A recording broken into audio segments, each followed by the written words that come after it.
Everyone, welcome to the class. मैं Mahesh Kumar Sahu. Wave का जो हमारा सीरीज चल रहा था उसके आज 7th लेक्चर के साथ आज के क्लास में हम लोग पढ़ेंगे स्टेशनरी वेव और उसके अलग अलग मोड के बारे में। इसके पहले वाले क्लास में हम लोग स्टेशनरी वेव का इक्वेशन और उससे रिलेटेड कई सारे टर्म्स देख चुके थे। अगर आप लोग नहीं देखे होंगे तो लिंक इस वीडियो के डिस्क्रिप्शन में दिया गया है। तो जब किसी स्ट्रिंग को उसके दोनों एंड को फिक्स कर दिया जाता है और उसको प्लग किया जाता है, जैसे ये एक स्ट्रिंग है, इसके दोनों एंड को फिक्स करके बीच में प्लग किए तो इस तरह का एक शेप बनता है। वेव जो बनेगा स्टैंडिंग वेव वो इस तरह का बनेगा।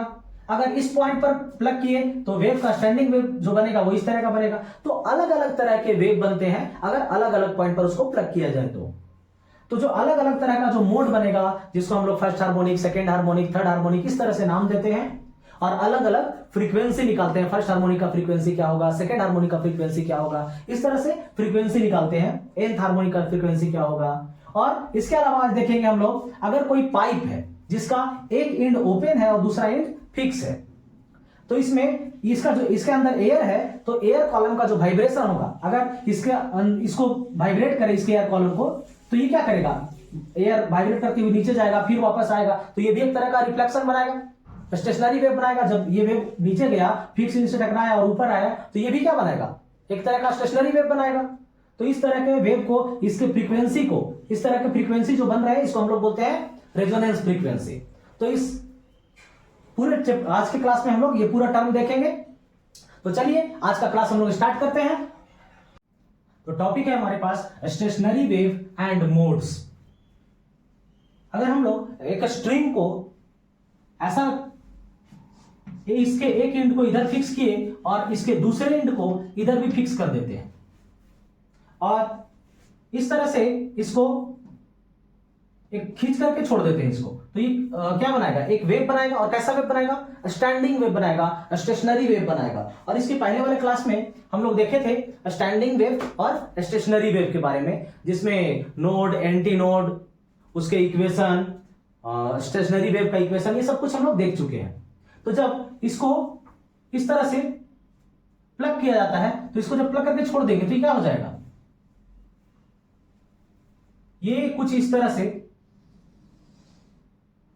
ऐसा शेप ले लेगा, इस तरह से ये वाइब्रेट होना शुरू हो जाएगा ऐसा। ये इस पॉइंट पर क्या बनाएगा, नोड बनाएगा, और इस पॉइंट पर भी क्या बनाएगा, नोड बनाएगा। और ये जो पॉइंट है उसका यहां क्या बना रहा है, एंटी नोड बना रहा है। तो अब इस तरह का जो शेप बनाना, इसको हम लोग बोलते हैं फर्स्ट हार्मोनिक। क्या बोलेंगे इसको बोल रहे हैं फर्स्ट हार्मोनिक, फर्स्ट हार्मोनिक।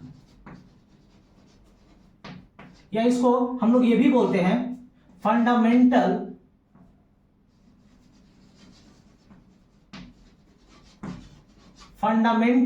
या बेसिक, फंडामेंटल मोड या बेसिक टोन, बेसिक टोन,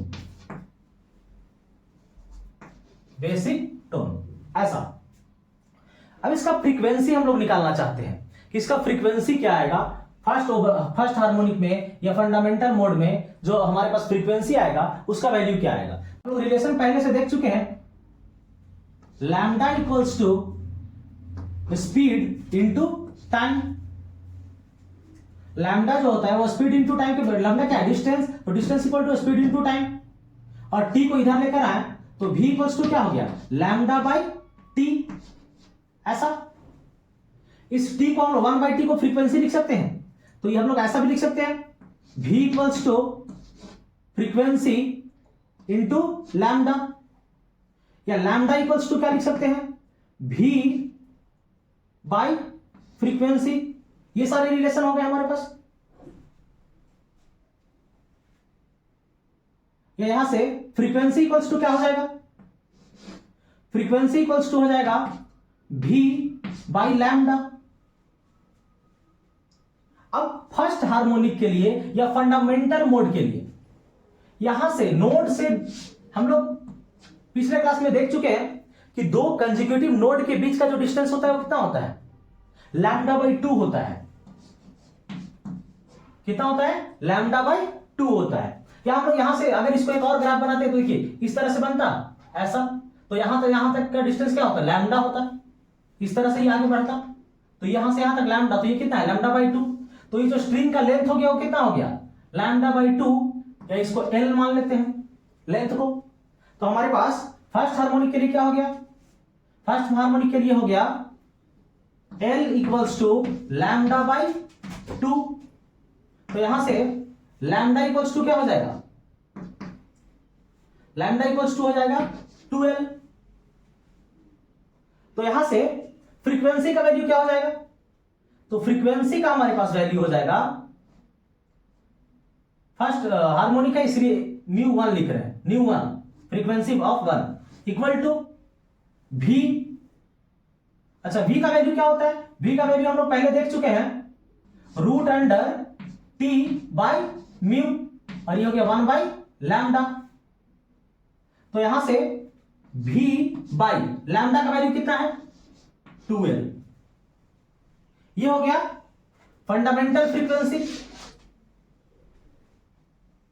अब इस स्ट्रिंग को थोड़ा बड़ा करते हैं, तो देखिए इसमें सेकेंड हार्मोनिक के केस में, तो सेकेंड हार्मोनिक कैसा बनेगा, तो एक स्ट्रिंग है ऐसा, इसके दोनों एंड को फिक्स कर दिए। अब ऐसा बन रहा है,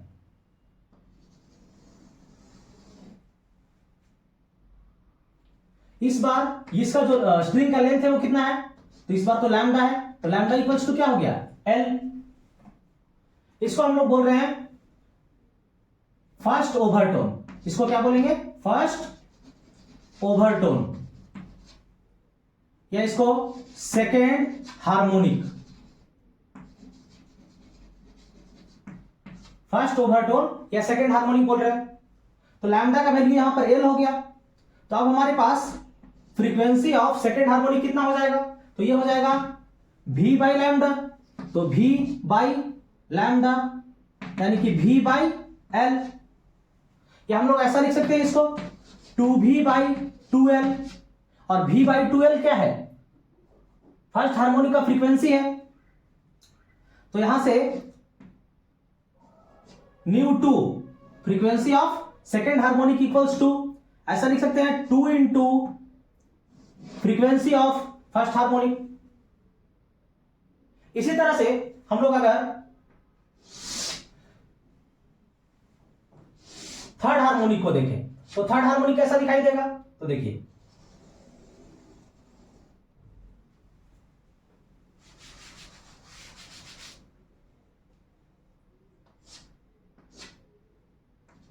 ये एंड फिक्स हो जाएगा। तो यहां से ऐसा और ऐसा, ये दोनों एंड फिक्स्ड है। इस बार नोड कहां कहां बना, एक इस पॉइंट पर, इस पॉइंट पर, इस पॉइंट पर, इस पॉइंट पर। इस बार लैम्डा का वैल्यू क्या होगा, तो यहां से यहां तक लैम्डा और यहां से यहां तक λ/2, यानी कि 3λ/2। ये किसका वैल्यू है, L का। 3λ/2 ये हो गया L के बराबर। इसको हम लोग बोल रहे हैं सेकेंड ओवरटोन, सेकेंड ओवरटोन, या इसको बोलते हैं थर्ड हार्मोनिक, थर्ड हार्मोनिक। इस केस में थर्ड हार्मोनिक के केस में फ्रीक्वेंसी का वैल्यू क्या हो जाएगा, तो फिर से V/λ। V का वैल्यू यहां से पुट कर लेंगे √T/μ। तो यहां से V का वैल्यू, फ्रीक्वेंसी का वैल्यू, तो V/λ का वैल्यू क्या है हमारे पास, तो लैम्डा का वैल्यू यहां से हो जाएगा 2L/3। तो 2L/3, 3 ऊपर चला जाएगा ऐसा। तो देखिए ये V/2L क्या हो गया, V/2L फर्स्ट हार्मोनिक का फ्रीक्वेंसी है। तो हम लोग ऐसा लिख सकते हैं frequency of third harmonic equal to 3 into frequency of first harmonic. ठीक इसी तरह से अगर हम लोग को निकालना हो फ्रीक्वेंसी ऑफ एन हार्मोनिक, तो क्या हो जाएगा, तो फ्रीक्वेंसी ऑफ एन हार्मोनिक के लिए देखिए यहां थर्ड है तो 3 न्यू वन, यहां 2 है तो 2 न्यू वन, तो यहां पर एन है तो क्या हो जाएगा n nu one. Frequency of nth harmonic equal to n into frequency of first harmonic. Next है हमारे पास stationary wave in air column. अगर एयर कॉलम में स्टेशनरी वेव होता है तो उसका जो अलग अलग तरह के हार्मोनिक होंगे, अलग अलग तरह का जो मोड होगा, उसके बारे में हम लोग देखते हैं। तो ये बनेगा कैसे? इस तरह से एक पाइप है जिसका ये एंड फिक्स है, इस एंड को फिक्स कर दिए। अब इसमें जो एयर है, इस पाइप के अंदर में ये जो एयर है ये कहलाते हैं बाउंड एयर, और ये जो बाहर के एयर है ये है फ्री एयर। अब इसमें जब हम लोग वाइब्रेशन प्रोड्यूस करते हैं तो इसमें वेव जाएगा और ये वेव इधर अंदर जाएगा और ये एंड फिक्स हो गया तो यहां से टकरा करके वापस आएगा।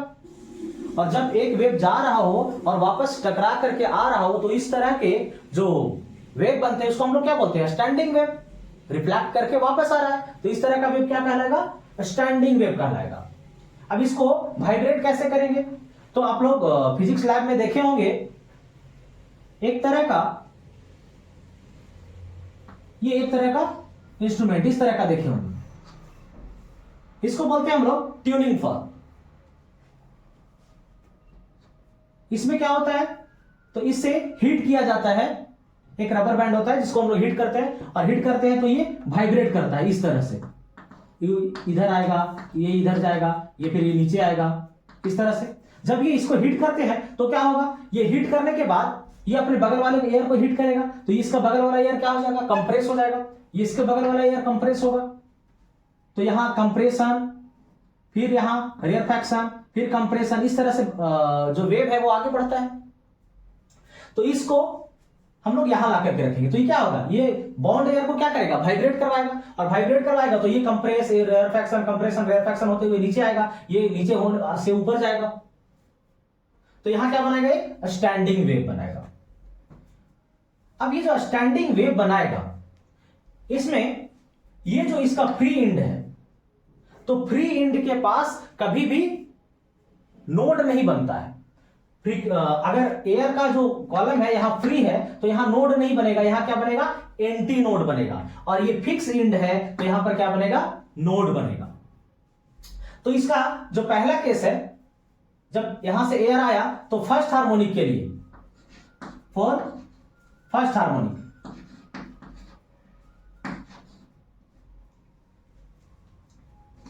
फर्स्ट हार्मोनिक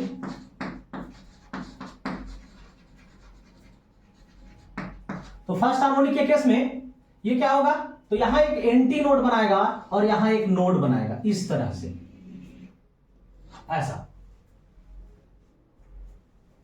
और अगर ये ऐसा बनाता है, यहां एंटी नोड बनाता है तो हम लोगों को लाउड साउंड सुनाई देता है, और अगर यहां एंटी नोड नहीं बनाएगा तो हम लोग को साउंड सुनाई नहीं देगा। तो फर्स्ट हार्मोनिक के लिए ये जो लेंथ है इसको हम लोग एल मान लेते हैं, और एक नोड और एक एंटी नोड के बीच का जो डिस्टेंस होता है वो कितना होता है? हम लोग पहले के क्लास में देखे हैं कि इसके बीच का जो डिस्टेंस होता है ये होता है λ/4 का। तो लेंथ का वैल्यू हमारे पास क्या हो गया? λ/4। और स्पीड इक्वल्स टू क्या होता है? स्पीड इक्वल्स टू, या फ्रीक्वेंसी हम लोग इसका देखते हैं। अच्छा, यहां जो फ्रीक्वेंसी होगा ना इसको हम लोग बोलते हैं रेजोनेंट फ्रीक्वेंसी। तो ये है फर्स्ट रेजोनेंस, फर्स्ट रेजोनेंस। तो फर्स्ट रेजोनेंस में फ्रीक्वेंसी का वैल्यू हमारे पास क्या होता है? फ्रीक्वेंसी इक्वल्स टू होता है v/λ। तो v कितना हो गया? v अभी हम लोग देखे हैं कितना, ये हो जाएगा 1/λ into root under tension divided by mu. Mu क्या होता है? मास पर यूनिट लेंथ। तो अब लैम्डा का वैल्यू क्या है? लैम्डा का वैल्यू है 4। तो फर्स्ट हार्मोनिक का जो फ्रीक्वेंसी होगा वो कितना हो जाएगा? ये हो जाएगा v/4 4L। ये हो गया frequency of first resonance. Next हम लोग देखते हैं सेकेंड रेजोनेंस के केस में। सेकेंड रेजोनेंस, या इसको हम लोग, चलिए सेकेंड रेजोनेंस। सेकेंड रेजोनेंस में ये जो पाइप है ऐसा है, इस पाइप में फिर से वैसा ही वाइब्रेशन बनाएंगे। इस बार यहां नोड बनेगा,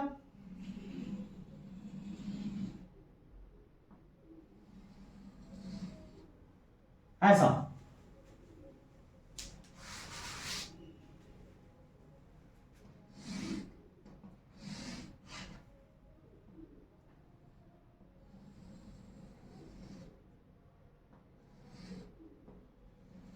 ऐसा बनेगा। यहां anti node, node, anti node, node. इसका जो डिस्टेंस लेंथ है वो कितना है, एल है। अब लैम्डा का वैल्यू क्या हो जाएगा, तो यहां से यहां तक lambda by 2 plus lambda by 4, कितना, 3 लैम्डा बाई 4।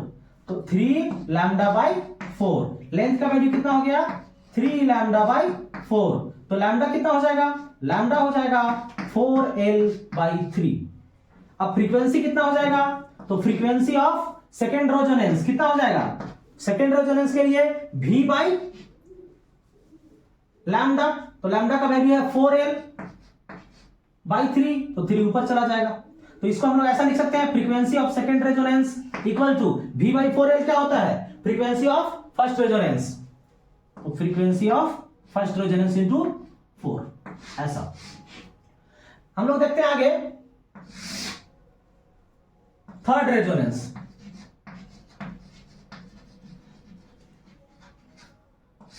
थर्ड रेजोनेंस में इस तरह से पाइप है,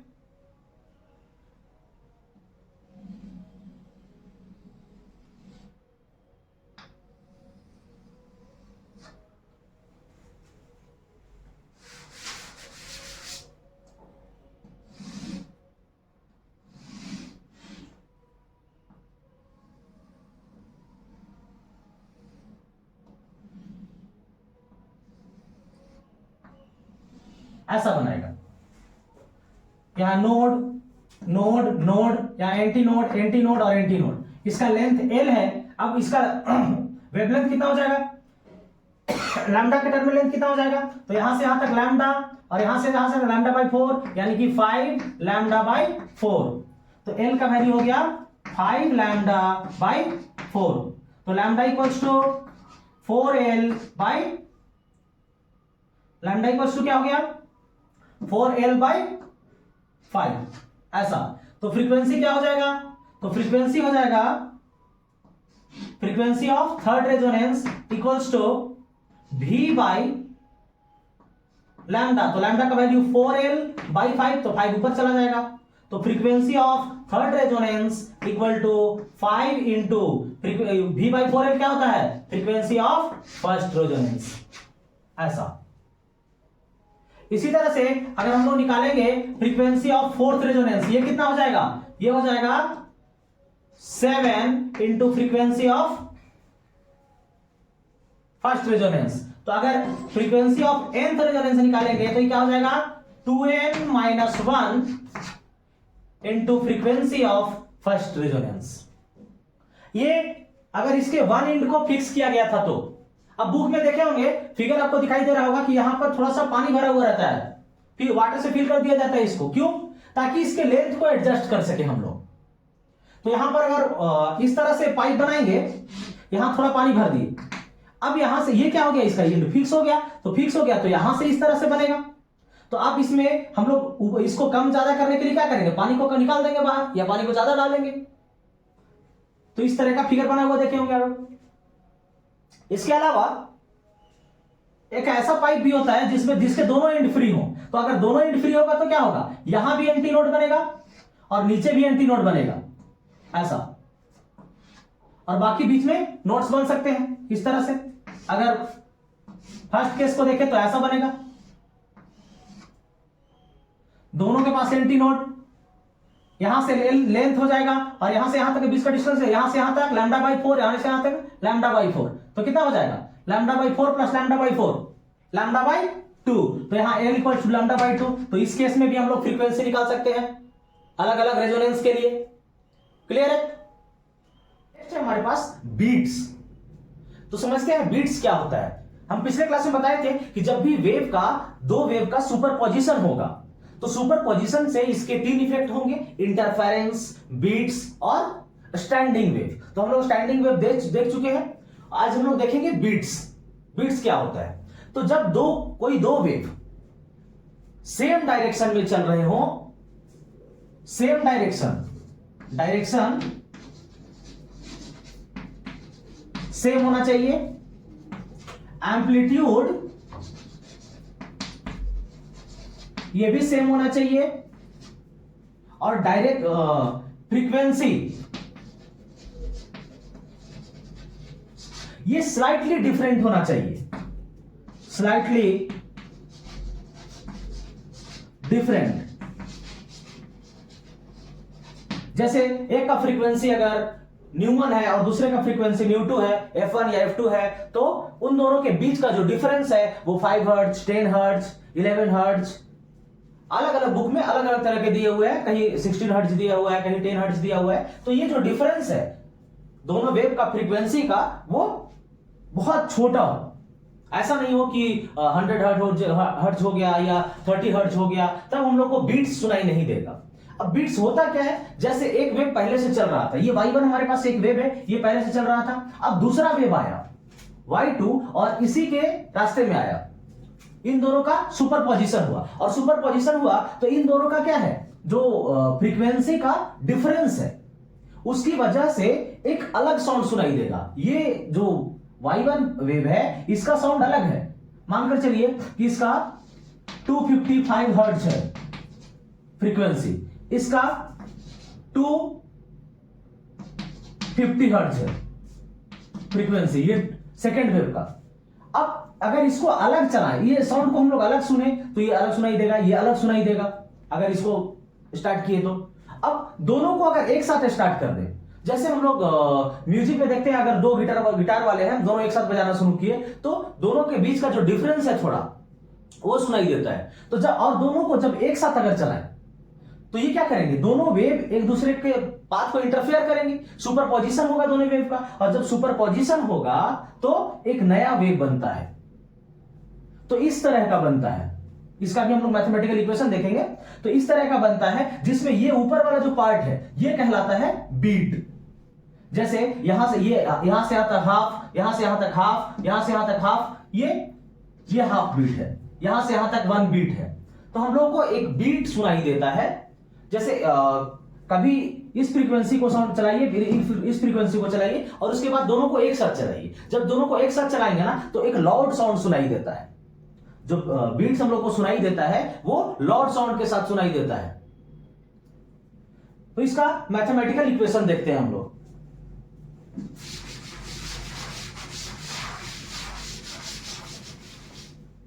यहां एक वेव है हमारे पास y1।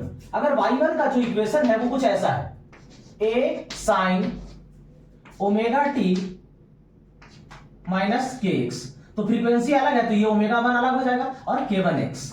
ये है फर्स्ट वाले का इक्वेशन। सेकेंड वाले का इक्वेशन है y2 equals to a sin omega 2t minus k2x। अब दोनों ओरिजिन से स्टार्ट हुआ है तो x को हम लोग 0 मान लेते हैं। तो x को 0 मान लेते हैं तो उस केस में नेट y जो है वो क्या हो जाएगा हमारे पास, ये हो जाएगा y1 प्लस y2 सुपरपोजिशन। तो y1 का value a sin omega 1t plus a sin omega 2t। यहां से a को कॉमन निकाल देंगे तो ये sin c plus sin d के फॉर्मूला में दिखाई दे रहा है। और sin c plus sin d का फॉर्मूला क्या होता है, sin c plus sin d। इसका फॉर्मूला क्या होता है, ये होता है 2 sin c plus d by 2 into cos c minus d by 2। तो यहां से 2a sine c plus d by 2 यानी omega 1 plus omega 2 into T divided by 2 plus into cos c minus D. तो ओमेगा c किसको ले लिया, इसको c और मान लेते हैं, omega 1 minus omega 2 into T by 2, ऐसा हो जाएगा। इस तरह से इसको लिखते हैं 2a, कॉस को पहले लिख लेते हैं, cos omega 1 minus omega 2 divided by 2 into sine omega 1 plus omega 2 by 2 into T. अब हमारे पास ये जो रिजल्टेंट वेव आया वाई नेट, ये जो है वो बीट्स का इक्वेशन है। अब इसको देखिए, एक टर्म ये है और दूसरा टर्म ये है। इसमें ओमेगा 1, अगर ओमेगा का वैल्यू हमारे पास क्या होता है, ओमेगा का वैल्यू होता है 2 पाई न्यू या 2 पाई एफ। तो ओमेगा 1 प्लस ओमेगा 2, इसका फ्रीक्वेंसी ज्यादा होगा ना, यहां दो फ्रीक्वेंसी ऐड हो रहे हैं, तो ओमेगा 1 प्लस ओमेगा 2 क्या होगा, ज्यादा होगा, और ओमेगा 1 माइनस ओमेगा 2 क्या होगा, कम होगा। जैसे यहां पर 255 और 250, इन दोनों को ऐड करके प्लस डिवाइडेड बाई 2 करेंगे तो ये ज्यादा आएगा और ये कम आएगा।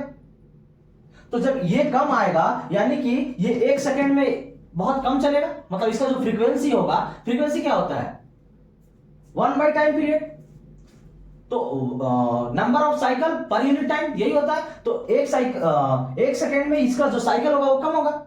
इसका मतलब यहां देखिए, ये 2a कॉस, अगर ये देखिए दोनों जो वेव था हमारे पास, ये साइन का ग्राफ है, ये भी साइन का ग्राफ है, लेकिन यहां पर क्या है 2a cos omega 1 minus omega 2। तो देखिए ये जो ऊपर दिखाई दे रहा है इस तरह से, ये जो हमारे पास है ये बीट है, तो ये कॉस 2a कॉस, तो कॉस ऊपर से स्टार्ट होता है, तो 0 के पास 1 से स्टार्ट होता है ये, तो ये omega 1 minus omega 2 by T, ये बीट्स का है और ये फ्रीक्वेंसी ज्यादा है, तो 1 सेकंड में ये ज्यादा चलेगा। तो देखिए बहुत सारे फ्रीक्वेंसी इस तरह से, तो ये जो येलो वाला दिखाई दे रहा है ये किसका ग्राफ है, साइन का, और ये जो बड़ा सा दिखाई दे रहा है ये है कॉस का। ये है हमारे पास बीट्स। अभी ये फिगर बहुत अच्छा नहीं दिखाई दे रहा होगा, एक फिगर यहां हम बगल में लगा रहे हैं, देखिएगा इसको, यहां y1 एक ग्राफ दिखाई दे रहा है, एक y2 ग्राफ दिखाई दे रहा है, और उन दोनों का सुपरपोजिशन से जो बीट बनता हुआ दिखाई दे रहा है यहां पर दिखाई दे रहा होगा आपको।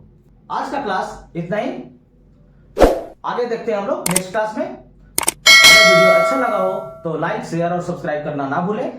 Thank you for watching.